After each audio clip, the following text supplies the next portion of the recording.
In the long catalogue of human mortality, few final chapters are as haunting or symbolic as the death of Isabella of Castile, the queen who welded Spain into a single crown, expelled entire cultures, extinguished kingdoms, and reshaped the future of continents. Her death was not peaceful. It was not graceful. It was not regal. Her end was slow, suffocating, and painfully intimate, a collapse of the very body that had carried an empire. Imagine a sovereign whose voice could bend nobles, silence councils, and challenge Rome. Now trapped in a bed she no longer had the strength to rise from. Her abdomen swollen with infection, her organs inflamed, each system failing one by one.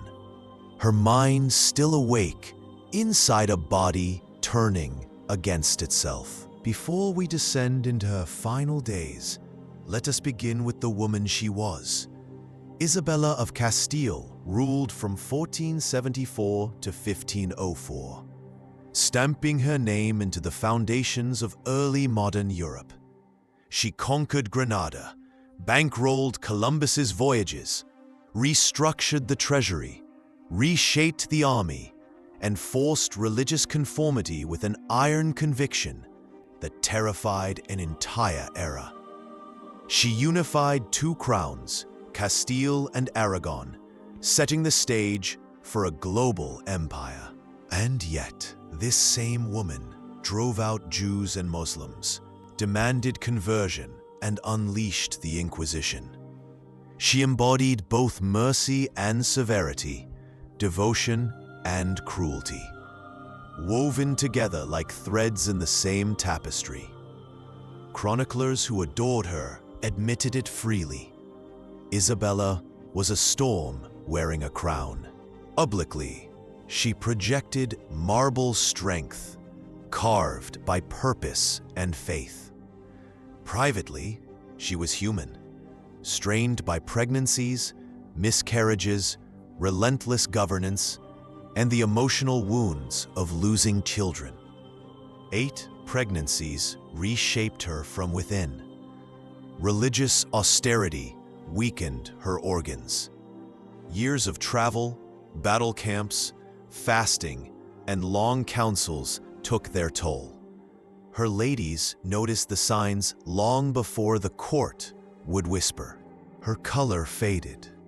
Her chest tightened often. Her breath grew short. Her nights grew longer. Tremors appeared in her hands. Still, Isabella worked through fevers, exhaustion, and nights of unceasing pain. Her illness began quietly, just a discomfort low in her abdomen that she dismissed as fatigue, a pain that flickered during meetings, eased when she held herself upright, then returned with sharper edges. For years, the signs deepened, wavering when she rose. Trembling fingers, sudden sweats, recurring fever. Yet she accepted every symptom as another test delivered by God. Modern historians suspect she suffered from a deep pelvic infection, possibly a chronic abscess in the ovaries or uterus, or a long, simmering inflammation that gradually spread across the abdominal cavity. But whatever the diagnosis would be today, its reality then was simple. It was a war inside her body, a slow and tightening siege. To understand how devastating her decline was, one must understand the force of her rise. She seized the Castilian throne through political brilliance and risky alliances. She maneuvered past her half-brother's supporters, forged a marriage that rewrote Europe's map, and rode among soldiers in armor, when her presence was needed. Chroniclers described her as tireless, walking among plague victims while pregnant, comforting the sick, driving her armies forward, pushing her court beyond exhaustion. But what made her triumphant also ground her body down. The first unmistakable warning appeared at Granada in 1491. The queen was struck by a fever so violent that rumors spread through the camp that she was near death. Her physicians whispered that her womb and stomach were inflamed. She recovered, at least outwardly, but deep internal damage remained. 10 years later, the pain returned. Sharper, heavier. She felt something inside her shift, a weight lodged in her lower abdomen, a throbbing ache that pulsed with her heartbeat. She lost appetite. Her sleep fractured into restless fragments. She hid her symptoms from the court, confiding only in her confessor that something inside her burned like iron. He called it divine trial. She accepted the explanation. Doctors attempted the standard treatments: purgatives, bloodletting, herbal baths, poultices. None of it eased her pain. Some of it made her worse. By 1503, the truth could no longer be ignored. Her ladies noticed she leaned on furniture when standing. She required assistance when kneeling. She moved with the slow caution of someone afraid of tearing something inside. Her political armor cracked as grief consumed her. The deaths of her children, Juan, then Isabella, then young Miguel, left wounds no prayer could mend. Chronic stress weakened her even further. Then the pain sharpened into something unmistakable. Early 1504, chroniclers wrote vaguely of a malady of the bowels. Behind their euphemism lay something far more serious: a deep internal abscess, swollen with pus, a rupture waiting to happen. When such an abscess bursts, foul bacterial fluid floods the abdomen. Modern medicine calls it peritonitis, a horrific infection that spreads rapidly and kills slowly.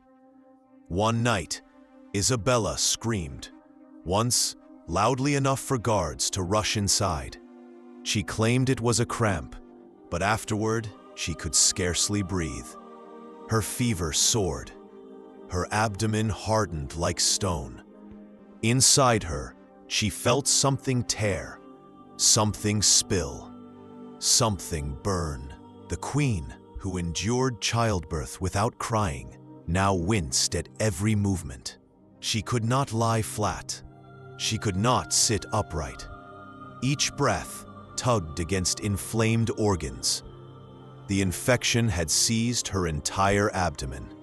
From here, the long road to her death began, a relentless descent that no prayer, physician, or willpower could halt. This is where her final torment truly began. As Isabella's agony deepened, the court around her shifted the way a great machine shifts when its core begins to fail. Quietly, cautiously, as if afraid the slightest sound would shatter what little stability remained. The queen who once rode through winter storms to rally armies could now barely move from bed to chair. Each movement sent a scorching ripple of pain through her abdomen.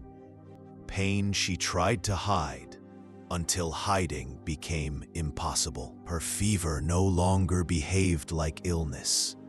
It behaved like climate. Some days it simmered beneath the skin. Other days it raged like an inferno. Sweat soaked her linens, soaking them again minutes after attendants replaced them. Damp cloths warmed instantly upon touching her burning forehead. The physicians muttered about corrupted humors and inflammation of the inner organs, but they avoided the real truth. That infection was drowning her from the inside. They bled her. They purged her. They applied poultices and heated oils. Nothing helped. Her abdomen grew firmer, rounder, more pressured, as though something inside her was inflating. When they pressed their hands lightly against the swelling, Isabella gasped and drew in a sharp breath. Beneath their fingers was a resistance they couldn't explain, a wooden hardness beneath skin. Today we know what it was: infectious fluid spreading through the peritoneal cavity, tightening everything it touched. Her appetite vanished. Even broth brought nausea. Her tongue felt thick, coated with bitterness. A metallic taste never left her mouth. She tried to continue ruling, holding counsels from her bed, signing documents between spasms of pain, speaking through clenched teeth. But each day she sank deeper. Meanwhile, politics sharpened around her bedside like blades. Ferdinand, her husband and co-ruler, grew anxious. Without Isabella's sharp judgment and unshakable authority, he feared losing his hold over Castile. Nobles began aligning themselves into factions. Those backing Ferdinand, those backing Joanna, those courting foreign alliances, those circling like vultures, waiting for the last breath. The murmured question echoed through the palace hallways. Is the queen dying? Isabella sensed every undercurrent. She clung fiercely to governance, though her strength was dissolving. There were days she drifted in and out of awareness. Her words slurred, her breath ragged, her eyes unfocused. Her ladies observed the changes first. Her skin turning faintly yellow, bruised shadows forming under her eyes, breath racing though her body barely moved, her pulse fluttering unpredictably. These were signs of septic shock, though no one in 1504 would have known the term. There were nights when she gripped the bedclothes, jaw clenched, trembling with agony so sharp she cried out against her will. Her attendants rushed to her side, but their hands could do nothing to stop the fire spreading through her abdomen. By late autumn, her condition plummeted. Her belly swelled grotesquely, pulled taut by internal pressure. Her skin thinned across the distension. Even shifting the fabric of her gown caused her to flinch. Gas built inside her intestines, creating stabbing pains that bent her forward. Her stools grew loose, then foul-smelling, another sign of internal decay. Her urine darkened to the color of dark amber, a clear indicator that her kidneys were struggling under the storm of infection. Her breathing grew painful. She could no longer draw a full breath without agony. She slept half upright, propped by pillows, panting in small, shallow inhalations, because lying flat felt like being crushed. Then came something her court could not explain: the smell. At first it was faint, just a sourness in the air. Servants blamed sweat or damp linens, but within days the scent grew unmistakable, a sickly, rotting odor rising from within her body. Incense smothered the room constantly, but it only mingled with the smell, turning the chamber into a suffocating haze. Her women bathed her carefully with cloths dipped in warmed wine and herbs, but afterward, whispered to each other that her belly felt unnatural, hard, swollen, radiating heat. Sometimes Isabella told them she felt something moving inside her, the shifting of poison-laden fluid. Her physicians forbade further probing. Delirium crept in through the fever. Sometimes she mistook attendants for long-dead children. Sometimes she believed the siege of Granada was happening again. Sometimes she called out orders as though leading battle councils. Her body burned. Her mind flickered. Her will remained iron. Even in this state, she insisted on addressing matters of succession. With severe clarity, she reaffirmed Joanna's right to rule Castile. Ferdinand hated this. He needed power, needed influence. But Isabella, drenched in sweat and trembling from infection, whispered through clenched teeth, "It is my realm, and she is my heir." Her ladies felt her trembling worsen. Her fever mounted higher. Her breath came faster. Her belly throbbed visibly with each pulse. Her doctors resorted to desperate measures: enemas, blisters, heavy bloodletting, herbal vapors, hot compresses. None of it slowed her decline. Her stools grew more watery. Her urine nearly stopped. These were unmistakable signs that infection had reached her bloodstream, overwhelming her kidneys. Her chamber became a world unto itself, a sealed vault of sweat, incense, whispered prayers, and fever glow. The air felt thick, heavy, suffocating. Candles flickered, even without drafts, as though reacting to the unspoken dread filling the room. Outside, courtiers gathered in tense clusters, their faces pale, their voices low. They weren't waiting for healing.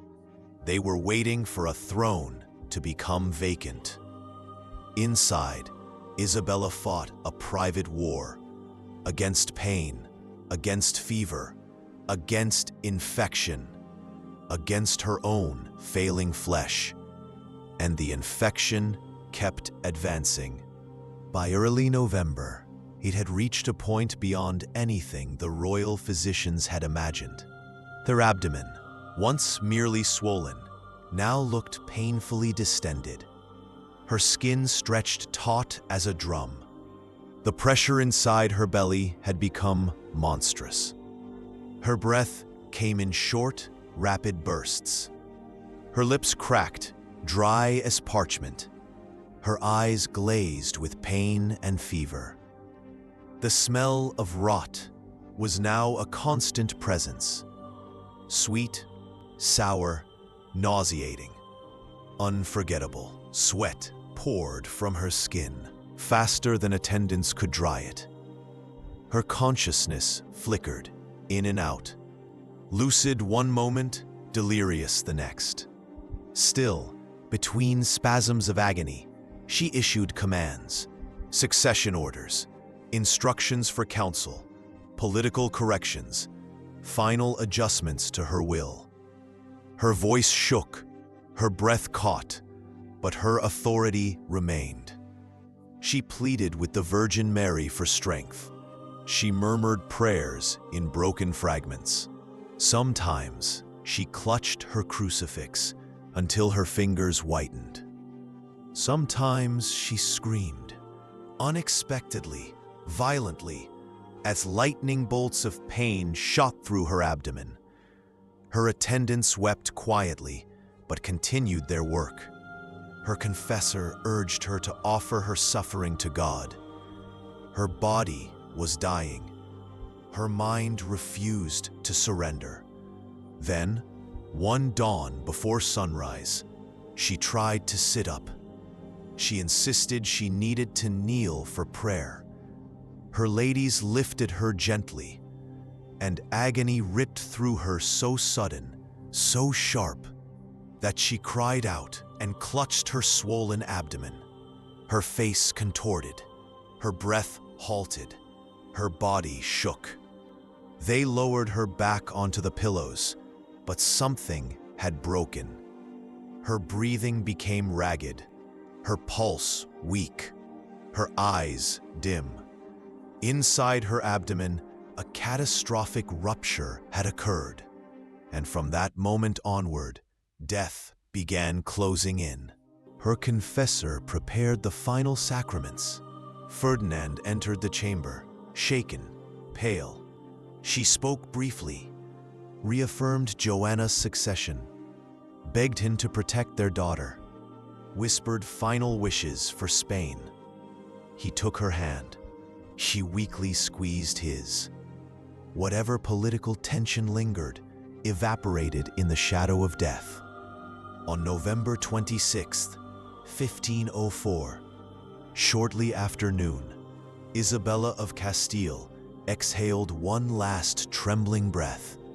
Her chest rose once, fell, and never rose again. The queen who held a kingdom together through sheer will was gone. But her death was not the end, because even after life left her body, the horror continued, and her court would soon discover just how devastating her illness had truly become. Even after Isabella's breathing stopped, death did not bring the peace her court expected. Her passing only marked the beginning of a new horror, one that unfolded not in battlefields or councils, but in the quiet, fever-scented chamber where her body began to cool. The swelling in her abdomen did not ease. Her belly remained distended, hard, and unnaturally taut. The infection that had drowned her organs for months left its imprint, fixing her body in the final swollen shape of agony. Her skin retained the faint yellow-gray pallor of disease, but what struck her attendants most, the smell. It grew stronger now that life no longer fought against decay. No incense, no oils, no herbs could mask it. Her ladies washed her gently, wiping sweat from her limbs, combing her hair, changing her linens. But the sour, sickly odor seeped from within her body, not from the surface. They cried as they worked, knowing the queen they revered was already slipping beyond dignity. An embalming was attempted, because she was a monarch and required ceremony. But the physicians hesitated. Opening her abdomen was impossible. The state of her organs, swollen, ruptured, inflamed, drowning in fluid, would have horrified even the most hardened attendants. No one dared breach what lay beneath her skin. Instead, they performed a symbolic embalming. Aromatic oils, powdered spices, resin-soaked linens, layers of perfumed cloth. They wrapped her with care, but the odor of decay still curled beneath the perfumes, a sickening sweetness that clung to everything it touched. Even in death, Isabella's final illness refused to remain hidden. Her funeral procession was grand, monumental. Banners draped in black, knights in polished armor, clergy chanting solemn hymns. Nobles lined the roads. Citizens wept openly. Spain mourned the monarch who had shaped its destiny. Yet beneath the grandeur, the truth followed quietly behind. Spain was entering an age of uncertainty. The queen who held a fractured realm together with sheer will was gone, and the fissures beneath the surface were starting to show. Her body was carried to Granada, the jewel of her greatest triumph, the city she had wrested from centuries of Muslim rule. But the journey was long, and even sealed inside its coffin, her corpse decayed further. By the time she reached the royal chapel in Granada, the wrappings were heavily soaked with oils and spices, and attendants avoided leaning too close. The scent of decay had mingled with resin, creating a heavy, cloying perfume that lingered in the air. There at last, she was entombed beneath marble, a queen transformed into legend. But legends lie. For centuries, Isabella's name became a symbol. To some, she was the saintly architect of Spain, the queen who unified kingdoms, strengthened the monarchy, funded voyages that redrew the world, and restored Christian rule. To others, she was a destroyer, the woman who expelled Jews and Muslims, imposed conversions, unleashed the Inquisition, and reshaped Spain through fire and suffering. But all agreed she was extraordinary. What history did not preserve in statues or portraits was the reality of her death, the slow collapse of her flesh, the fever that burned for months, the swollen organs, the rotting scent of infection, the agony that no amount of faith or power could overcome. Her final days revealed a simple truth. Even queens who reshape the world are bound to the same decay that claims all mortal flesh. Her reign transformed an entire continent. Her policies unleashed consequences still felt centuries later. Her brilliance, her cruelty, her faith, her ferocity all left marks on history. But her body, in those last weeks, whispered a different kind of lesson. Power cannot shield anyone from the collapse of flesh, not even a queen, not even Isabella of Castile.